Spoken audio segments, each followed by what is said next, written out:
20, verso de número 15, nós temos um convite da palavra de Deus a que resplandeçamos como luminares no mundo. O texto termina nesta última parte do versículo dizendo: entre a qual resplandeceis como luminares no mundo. Quando a gente lê o verso 15, parece até que o apóstolo Paulo está escrevendo sobre os últimos acontecimentos, né, da nossa nação. Estamos vivendo no meio de uma geração corrupta e perversa. A gente não sabe para onde vai dar esse negócio que a gente está vivendo, né?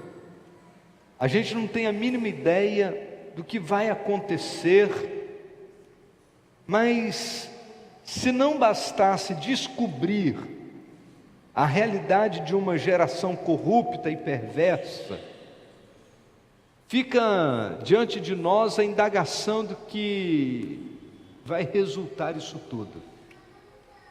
O que de fato vai acontecer?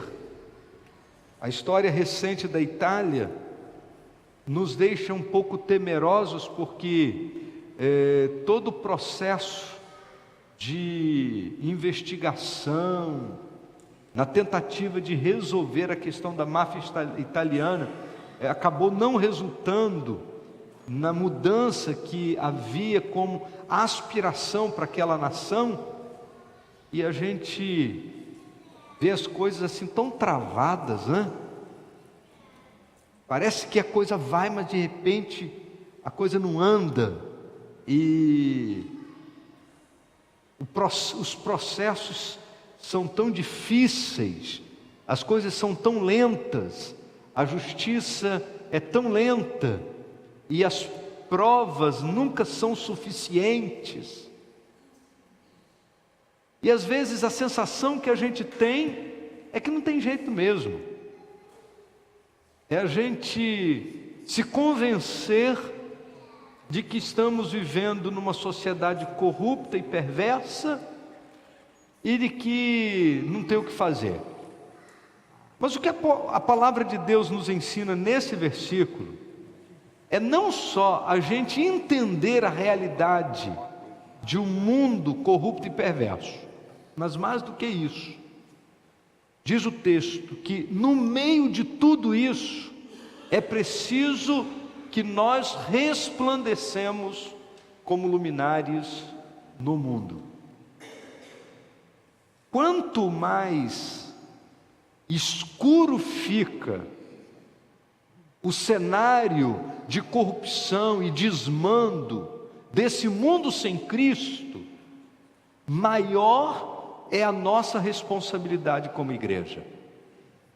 Quanto mais esse cenário de corrupção se estabelece, maior a necessidade que a luz de Cristo brilhe através da nossa vida. Semana passada, eu estava no retiro dos pastores, por isso na quarta-feira não estava aqui, e ouvi um dado muito preocupante, que em outros momentos poderia ser tido como um dado de muita euforia, de muita alegria, mas que a mim trouxe muita preocupação.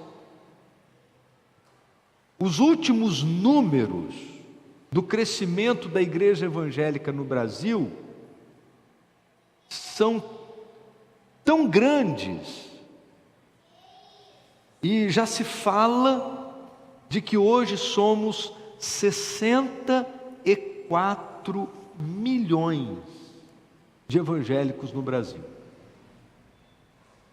E quando eu recebi essa informação, o meu nível de preocupação aumentou muito. Porque se o número de evangélicos em 20 anos passou de 10 milhões para 64 milhões, o Brasil deveria estar muito melhor, não é verdade? nós deveríamos ter muito menos corrupção, deveríamos ter muito menos violência urbana, deveríamos ter um índice de drogas muito menor, deveríamos ter uma necessidade muito menor de policiais, porque afinal de contas, se a gente tem 64 milhões de pessoas salvas, a gente deveria estar iluminando muito mais esse país, não é verdade? Deveríamos estar fazendo uma diferença muito maior da diferença que estamos fazendo. A presença evangélica no Brasil deveria estar balançando as estruturas da corrupção. E eu louvo a Deus pelos meninos de Curitiba, salvos por Jesus, crentes, tementes a Deus, e que não estão se intimidando diante dos poderosos dessa nação. Parte do Ministério Público de Curitiba são irmãos nossos. Eu louvo a Deus pela vida deles. Mas quantos outros, não só no Ministério Público, mas na própria política, quantos outros em todos os âmbitos da sociedade, em todos os lugares da sociedade, irmãos nossos, que deveriam estar fazendo como eles, fazendo com que a luz resplandecesse no meio das trevas. E infelizmente essa não tem sido a realidade em todos os níveis. Mas nesta noite, o convite da palavra de Deus é para que eu e você façamos a diferença. Sabe por quê, queridos?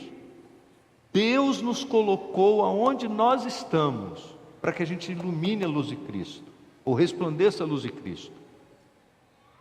Seja no seu trabalho, e seja o seu trabalho lá no colégio dando aula, seja na marinha, seja no banco, seja no comércio, seja no escritório, aonde quer que estejamos.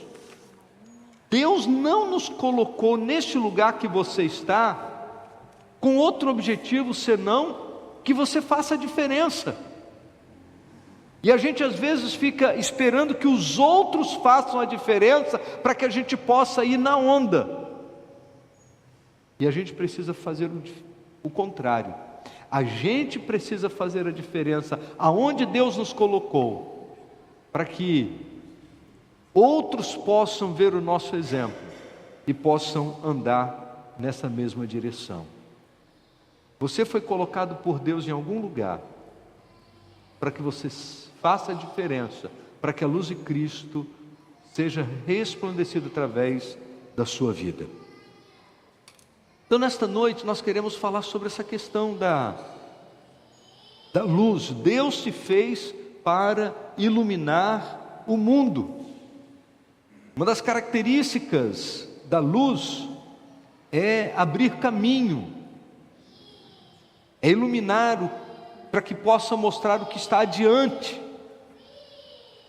Todos nós sabemos da utilidade que tem um farol para guiar os navios quando o mar oferece algum tipo de perigo aos navegantes.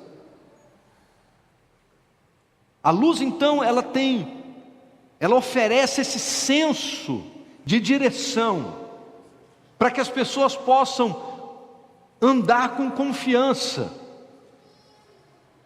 Essa era uma das funções, por exemplo, daquela coluna de fogo conduzindo o povo de Israel deserto afora em direção à terra prometida. A coluna de fogo, uma das funções era dar direção. Se dependemos da luz natural para nos dar direção e iluminar o nosso caminho, nós somos ainda muito mais dependentes da luz divina para sermos conduzidos nessa trajetória de vida espiritual a que todos nós estamos vivenciando.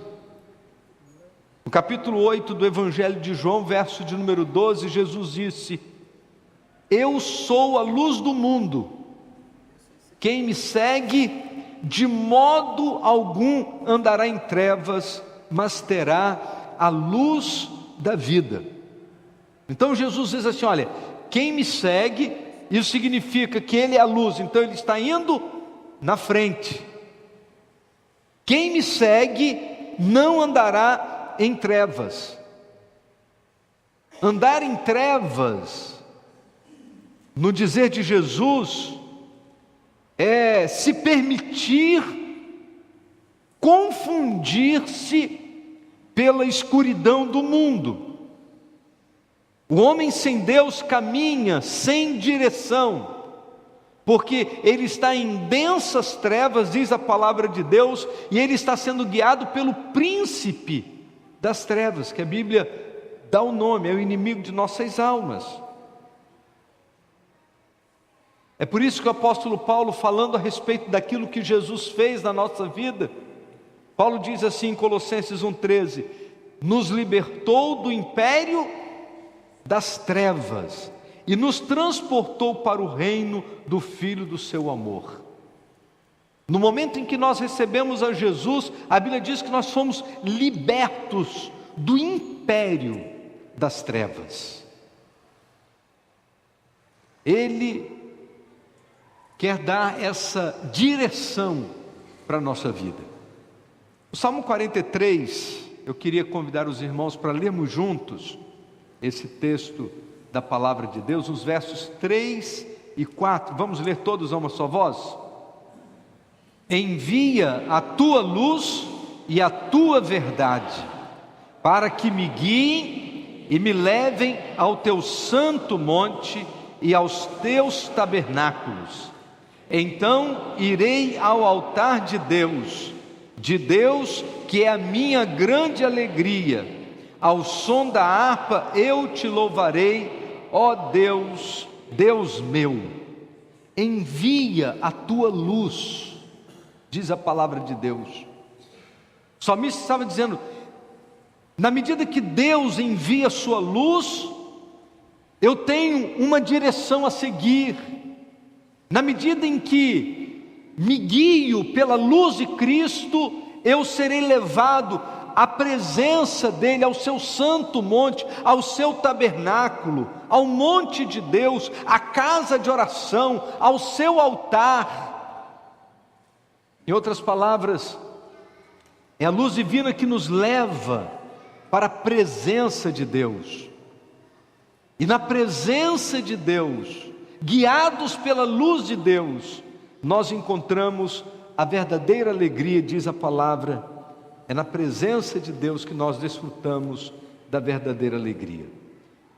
Salmo 119, verso 105, é um versículo que todos nós conhecemos desde a nossa infância. Lâmpada para os meus pés é a tua palavra e luz para o meu caminho.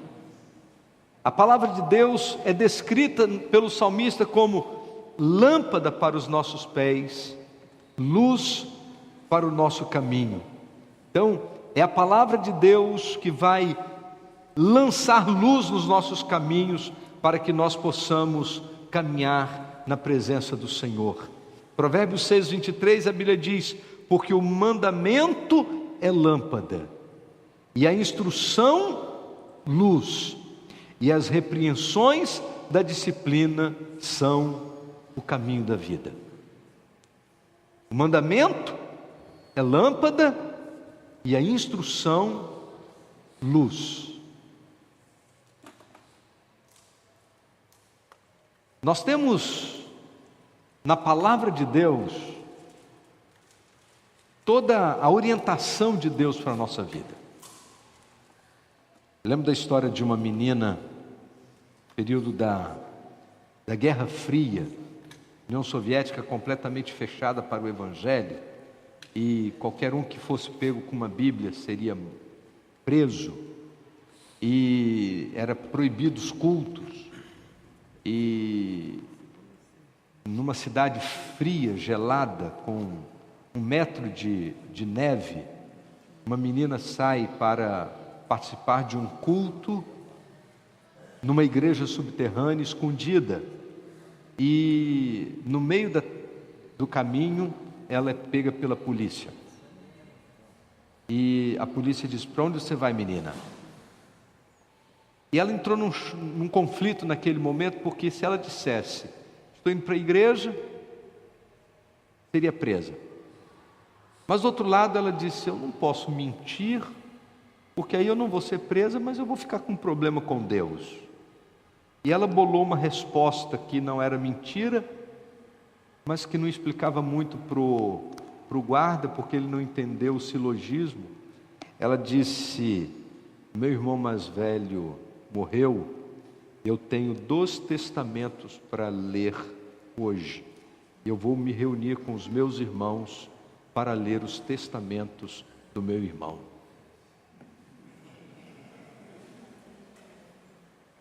E os guardas deixaram que ela fosse. Ela foi lá se encontrar com os irmãos para ler os testamentos que haviam sido deixados. Nós não sabemos o que é isso, nós não sabemos o que é perseguição religiosa.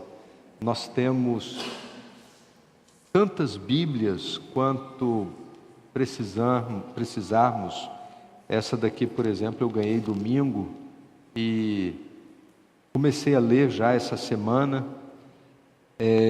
Nós temos tantas Bíblias de todos os tipos. Tem Bíblia do adolescente, Bíblia da mulher, Bíblia do empresário, Bíblia da criança, Bíblia de tudo quanto é jeito, Bíblia de estudo de tudo quanto é jeito. O grande problema é que o que nos falta é sede e fome da palavra, para que ela possa iluminar de fato o nosso caminho. Provérbios 4,18, a Bíblia diz assim: mas a vereda do justo é como a luz da aurora, que vai brilhando mais e mais até ser dia perfeito. Eu não sei se você já teve a oportunidade de ver um dia amanhecer. Já vivi essa experiência algumas vezes. No primeiro momento é um clarão, e aí começa a surgir alguns raios, e aqueles raios vão ficando mais intensos, até que você vê um pedacinho da abóbora do sol lá no fundo, e aquilo vai subindo. A Bíblia diz que a vereda do justo é como a luz da aurora, que vai brilhando mais e mais, vai subindo, até ser dia perfeito. Todos nós estamos no caminho desse processo. Ainda não somos dia perfeito, ninguém aqui chegou no meio-dia, né? Ainda estamos no processo, estamos vivenciando as experiências com Deus, para que a nossa vida possa brilhar mais e mais. Isso significa que o brilho de ontem não pode ser o mesmo brilho de hoje. E se ontem a minha vida brilhava em algum nível de intensidade, ela precisa brilhar no nível maior hoje, porque a vereda do justo é como a luz da aurora, que vai brilhando mais e mais. Eu vejo algumas pessoas que a vida brilha mais e menos, numa irregularidade de compromissos espirituais, numa irregularidade de compromissos com Deus. Então, há momentos de muito brilho, há momentos em que o brilho se ofusca, fica uma luz assim meio opaca, e aí depois brilha de novo, e depois cai de novo. Mas a palavra de Deus nos diz que a vereda do justo não deveria ser assim. A vereda do justo deve ser como a luz da aurora, que vai brilhando mais e mais até ser dia perfeito. E o dia perfeito na nossa vida só vai acontecer quando formos alcançados para estarmos eternamente com Cristo. Então, enquanto o dia perfeito não acontece, nós precisamos vivenciar nessa intensidade de brilharmos mais e mais, para que a luz de Deus possa resplandecer através de nós. Usando as palavras de Jesus: assim resplandeça a vossa luz diante dos homens, para que vejam as boas obras, as suas boas obras, e glorifiquem a vosso Pai que está nos céus. Ou então, usando as palavras de João, que diz que Deus é luz e nele não há trevas nenhuma. 1 João capítulo 1, verso 5 diz que Deus é luz e nele não há trevas nenhuma. E qualquer resquício de trevas na minha vida significa que existe ainda espaço para que haja mais de Deus, para que a minha vida possa resplandecer plenamente a luz de Cristo. Agora, quais seriam as funções da luz? Eu pensei em duas que eu gostaria de compartilhar com os irmãos esta noite. A primeira é revelar o que está oculto. Uma das características da luz é revelar aquilo que está escondido, aquilo que está oculto. Ao receber um facho de luz, um ambiente se torna claro, e nesse momento se revela aquilo que está em todo o redor.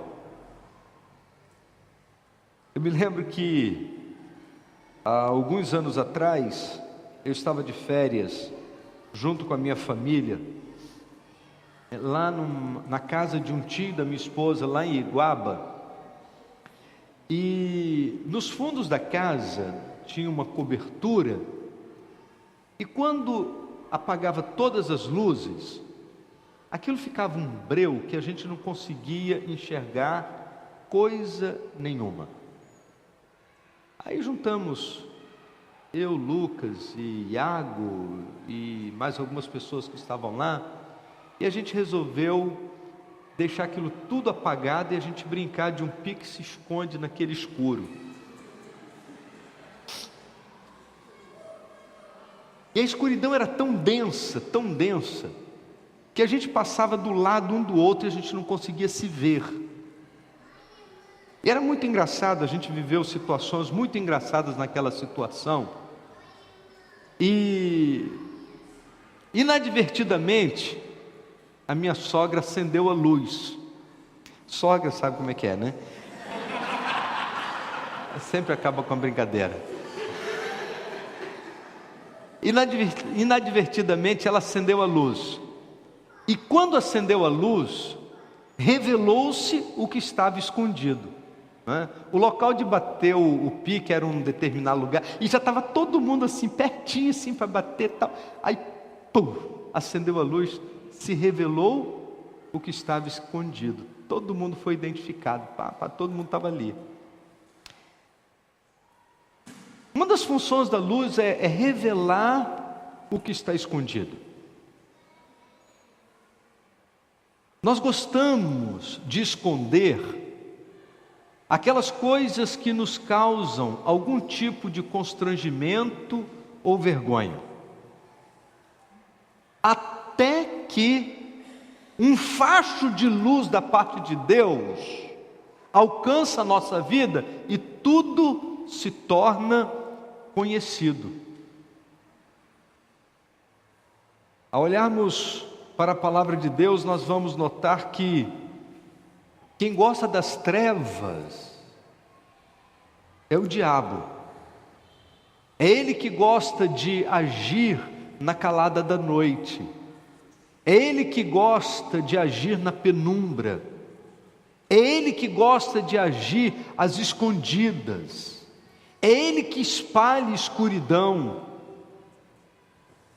E a Bíblia diz que o mundo jaz no maligno, 1 João capítulo 5, 19. Porém, desde o momento que depositamos a nossa fé em Jesus, nós fomos libertos das garras de Satanás e libertos das trevas. O apóstolo Paulo, escrevendo na carta aos Efésios, capítulo 6, verso 12, ele diz assim: porque não temos que lutar contra carne e sangue, mas sim contra os principados, contra as potestades, contra os príncipes das trevas. O príncipe das trevas deste século, contra as hostes espirituais da maldade nos lugares celestiais. Então, a palavra de Deus nos diz que o diabo e os seus demônios, eles agem nos domínios das trevas. E é nos domínios das trevas, nas coisas escondidas, nas coisas vergonhosas, que ele age, que ele gosta de agir. Daniel capítulo 12, verso 22, a Bíblia diz assim: ele revela o profundo e o escondido, conhece o que está em trevas e com ele mora a luz. Quando Daniel vai falar a respeito da ação de Deus, ele fala num só versículo 3 verdades muito importantes. Primeiro, ele revela o profundo e o escondido. Deus tem o poder da revelação e da transparência. Tudo se torna claro na presença de Deus. Olhando um pouco mais adiante, no verso de número 28 desse texto, a palavra de Deus nos diz assim: mas há um Deus no céu, o qual revela os mistérios, porque para Deus não há enigmas. Ele conhece todas as coisas, tudo está debaixo do seu controle. Marcos 4, 22, a Bíblia diz assim: porque nada há encoberto senão para ser manifesto, e nada foi escondido senão para vir à luz. Então, ele revela o profundo e o escondido. Por que Deus revela o profundo e o escondido? Porque ele é luz e nele não há trevas nenhuma.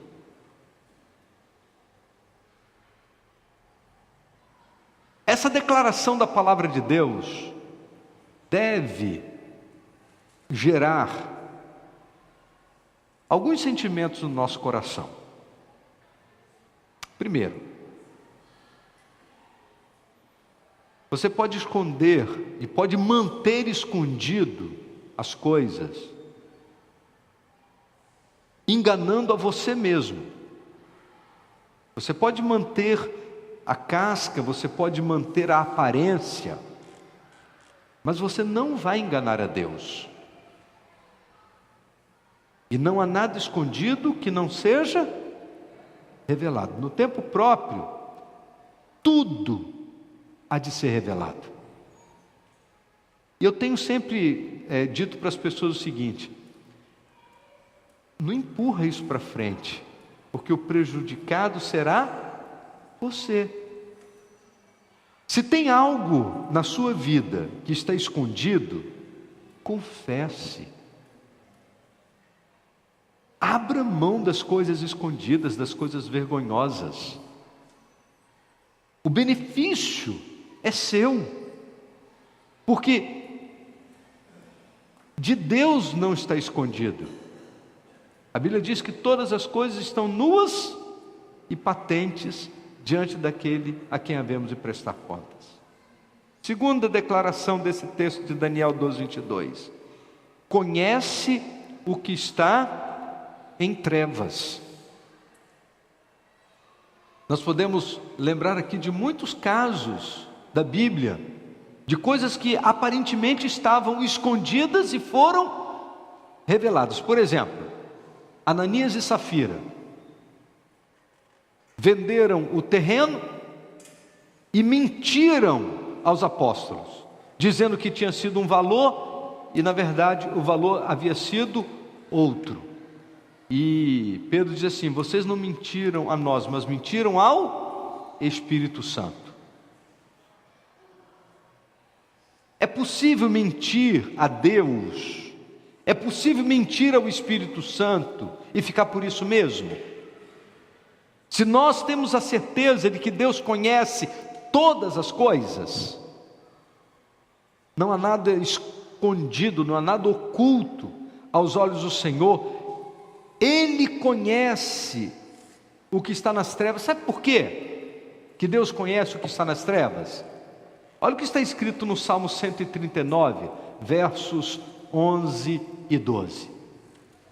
Se eu disser, ocultem-me as trevas, torne-se a luz que me torne-se em noite a luz que me circunda, nem ainda as trevas são escuras para ti, mas a noite resplandece como o dia. As trevas e a luz são para ti a mesma coisa. O que a palavra de Deus está dizendo é que para Deus não há nada diferente, não há nada oculto, não há nada escondido. Para nós há uma grande diferença entre a luz e as trevas. A gente enxerga as coisas na luz e a gente não enxerga as coisas que estão nas trevas. Agora Deus enxerga tudo com a mesma clareza. As trevas não ofuscam a capacidade de Deus ver as coisas. A Bíblia diz que a noite e a luz para Ele são a mesma coisa. E em terceiro lugar, o texto diz assim: Ele mora a luz, ou com Ele mora a luz. Ele não só habita na luz, mas a luz vem dele. Olha só, o texto diz que com Ele mora a luz. A luz é proveniente de Deus. Ele é a fonte da luz. É por isso que a Bíblia diz que a Nova Jerusalém não vai ter necessidade de sol ou lua, não vai ter necessidade de lâmpada, não vai ter necessidade de uma luz alternativa. Apocalipse capítulo 22, verso 5 diz: E ali não haverá mais noite, e não necessitarão de luz de lâmpada, nem luz do sol, porque o Senhor Deus os alumiará, e reinarão pelos séculos dos séculos. A luz está nele, a luz está morando nele, ele é a própria luz. Por isso a palavra de Deus nos diz que Deus é luz. Ele não tem luz, Ele é. Então quando nós falamos da luz, nós falamos da essência de Deus. Ele é luz e nele não há trevas nenhuma. Mas além da luz ter essa função de mostrar o que está oculto, a outra função da luz é gerar vida. A luz existe para isso, para gerar vida. Não somente homens e animais, com raras exceções, todo ser vivo necessita da luz, inclusive plantas, insetos, todos os seres vivos necessitam da luz. Sem luz, a vida seria quase que extinta da terra. Muitas espécies desapareceriam e certamente surgiriam espécies que teriam que se adequar a essas condições de vida na escuridão. Dentro desse prisma, Jesus declarou: quem me segue não andará em trevas, mas terá a luz da vida. Ao recebermos a Jesus, a luz do mundo, nós passamos a viver nesse novo ambiente, e esse ambiente é um ambiente de vida. Recebemos nova vida que é gerada a nós pela luz de Cristo presente na nossa vida. 1 Pedro 1,23 diz: tendo renascido, não de semente corruptível, mas de incorruptível, pela palavra de Deus, a qual vive e permanece. Mateus capítulo 4, verso 16, a Bíblia, falando a respeito da chegada de Jesus, descreve a chegada de Jesus assim: o povo que estava sentado em trevas viu uma grande luz. Sim, os que estavam sentados na região da sombra da morte, a estes a luz raiou. Esse texto de Mateus é uma referência a Isaías capítulo 9, verso 1 e 2, que fala a respeito do nascimento de Jesus, aponta para a vinda de Jesus como aquele que haveria de tirar as pessoas dessa condição de estarem assentados nas trevas para reviverem na luz da vida. João capítulo 1, verso 4, a palavra de Deus diz a respeito de Jesus: nele estava a vida, e a vida era a luz dos homens. Quando nós olhamos para Jesus, e a palavra de Deus vai descrevendo em todos esses textos, que a presença de Jesus trouxe luz, e que a luz de Cristo gerou vida em nós. Nos lembramos, por exemplo, de João capítulo 1, versos 6 a 9, que diz assim: houve um homem enviado de Deus, cujo nome era João. Este veio como testemunha, a fim de dar testemunho da luz, para que todos crescem por meio dele. Ele não era a luz, mas veio para dar testemunho da luz, pois a verdadeira luz que alumia todo homem estava chegando ao mundo. E um pouco mais adiante, no capítulo 3, verso 19 e 20, a Bíblia diz: e o julgamento é esse: a luz veio ao mundo, e os homens amaram antes as trevas que a luz, porque as suas obras eram mais. Porque todo aquele que faz o mal aborrece a luz, e não vem para a luz, para que as suas obras não sejam reprovadas. Por que os homens amaram mais as trevas do que a luz? Porque eles estavam acostumados às trevas. Eu não sei se você já teve a oportunidade de estar num lugar escuro e de repente ou se abre a porta, ou se acende uma lâmpada muito forte. Qual é a reação imediata nos nossos olhos? Você fecha os olhos. Ou então você tenta proteger dessa intensidade de luz repentina, não é assim? Porque a luz, ela gera um desconforto nesse primeiro momento. É exatamente isso que a palavra de Deus faz com aquele que está nas trevas. No primeiro momento, a palavra de Deus produz um certo desconforto. A palavra de Deus é luz que ilumina de uma forma muito intensa. E aí, como ela revela aquilo que está escondido no coração daquele que está em trevas, ele não se sente confortável. Ele prefere fechar os olhos, ele prefere se esconder da luz. Por isso a Bíblia diz que os homens amaram antes as trevas do que a luz, porque as suas obras eram más. Eles não queriam ter a sua vida revelada, as suas obras reveladas, não queriam viver a experiência de buscar arrependimento, de refazerem seus comportamentos. Por isso que os homens amaram antes as trevas do que a luz, para que as suas vidas não fossem reprovadas pela luz de Cristo.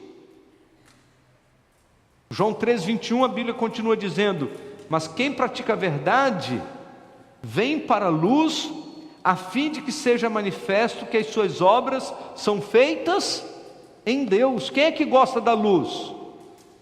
Quem gosta da luz é quem vive com as suas obras feitas na pessoa de Deus. Aí ele faz questão de andar na luz. Mas quem vive nas trevas não se sente à vontade diante das verdades iluminadoras da palavra de Deus.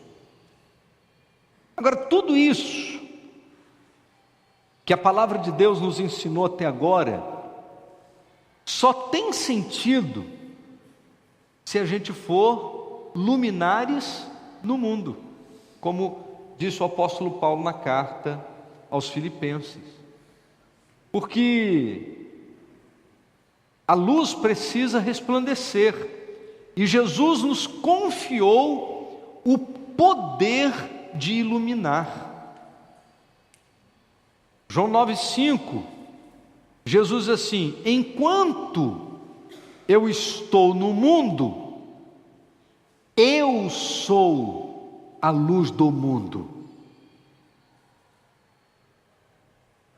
É importante que a gente leia esse texto e a gente encontre nele um advérbio de tempo. Enquanto. Enquanto estou no mundo, eu sou a luz do mundo. Enquanto.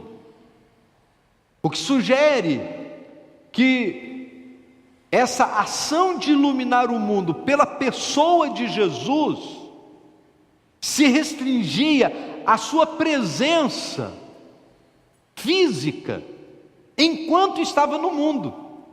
Mas a partir do momento que ele partiu, quem que ele deu a incumbência de iluminar? Eu e você. Capítulo 5 do Evangelho de Mateus, a Bíblia diz que agora a luz de Cristo precisa brilhar através dos filhos de Deus. Jesus diz assim: vós sois a luz do mundo. Enquanto eu estou no mundo, eu sou a luz do mundo. Mas agora, a partir do momento que ele vai de volta à presença de Deus, ele dá esta incumbência aos seus discípulos: vós sois a luz do mundo. Não se pode esconder uma cidade situada sobre um monte. Nem os que acendem uma candeia colocam debaixo do alqueire, mas no velador, e assim ilumina todos que estão na casa. Assim resplandeça a vossa luz diante dos homens, para que vejam as vossas boas obras e glorifiquem a vosso Pai que está nos céus. Eu lembro que uma vez eu estava na casa de um tio, eu era adolescente, em Piabetá, numa ilha chamada Ilha de Piabetá. E da ilha de Piabetá, nós olhávamos para cima e a gente via a cidade de Petrópolis à noite. Era uma visão muito bonita, a cidade toda iluminada, lá no alto da montanha. Todo aquele breu, e lá em cima, uma cidade. A gente conseguia enxergar com muita clareza aonde era a cidade por causa da iluminação. Jesus diz que não se pode esconder uma cidade situada sobre um monte. A cidade edificada sobre o monte fica visível a longa distância, especialmente à noite, porque a iluminação faz com que ela se torne visível. A nossa vida, Jesus está dizendo, ela precisa ser visível. Então, lá no seu ambiente de trabalho, as pessoas precisam saber que você é crente. O seu comportamento precisa refletir as verdades da palavra de Deus. A sua maneira de ver a vida precisa glorificar o nome do Senhor. Nas mais diferentes discussões a respeito das realidades que nós estamos vivendo enquanto país, você precisa se posicionar. Você não pode se esconder, é isso que Jesus está dizendo. Você não pode ficar escondido, você não pode se omitir. A luz de Cristo precisa ser exibida para que possa ser reconhecida. É nesse contexto que o apóstolo Paulo então vai nos dizer: para que vos torneis irrepreensíveis e sinceros. no meio de uma geração, filhos de Deus imaculados, no meio de uma geração corrupta e perversa, entre a quais resplandeceis como luminares no mundo. Não dá para ser luz se a gente tiver o rabo preso. Não dá para ser luz se a gente não for irrepreensível. Não dá para ser luz se a gente não agir com sinceridade. A palavra sinceridade é uma palavra que era usada pelas pessoas que trabalhavam com madeira. Quando havia alguma falha na madeira, então o que as pessoas faziam? Para poder não desperdiçar aquela peça, eles com muita habilidade colocavam cera, tapavam aquela falha e vendiam como se fosse uma peça integral. Só que quando se colocava na luz do sol, no aquecimento da luz, o que acontecia com aquela cera? Ela derretia. E com o derretimento daquela cera, as falhas apareciam. Quando a palavra de Deus diz que nós precisamos ser sinceros, a ideia é sem cera, sem maquiagem, sem subterfúgios, sem nada escondido. A nossa vida precisa ser transparente. A gente precisa ser o que a gente é, irrepreensíveis e sinceros, imaculados, isto é, sem mácula, não ter nada para alguém nos apontar o dedo, imaculados, ainda que estejamos vivendo no meio de uma geração corrupta e perversa. A gente só vai resplandecer como luminares no mundo se a gente for irrepreensível e sincero, filhos de Deus imaculados no meio de uma geração corrupta e perversa. Se nós olharmos para essa geração, a palavra de Deus descreve qual é a realidade desse mundo que nós estamos vivendo. Romanos capítulo 1, verso 28 a 31, a palavra de Deus descreve a realidade desse mundo. Diz o texto: e assim como eles rejeitaram o conhecimento de Deus, Deus por sua vez os entregou a um sentimento depravado para fazerem coisas que não convêm, estando cheios de toda injustiça, malícia, cobiça, maldade, cheios de inveja, homicídio, contenda, dolo, malignidade, sendo murmuradores, detratores, aborrecedores de Deus, injuriadores, soberbos, presunçosos, inventores de males, desobedientes aos pais, nécios, infiéis nos contratos, sem afeição moral, sem misericórdia. Esta é a realidade desse mundo perdido. Esse mundo corrupto e perverso vive debaixo dessa realidade.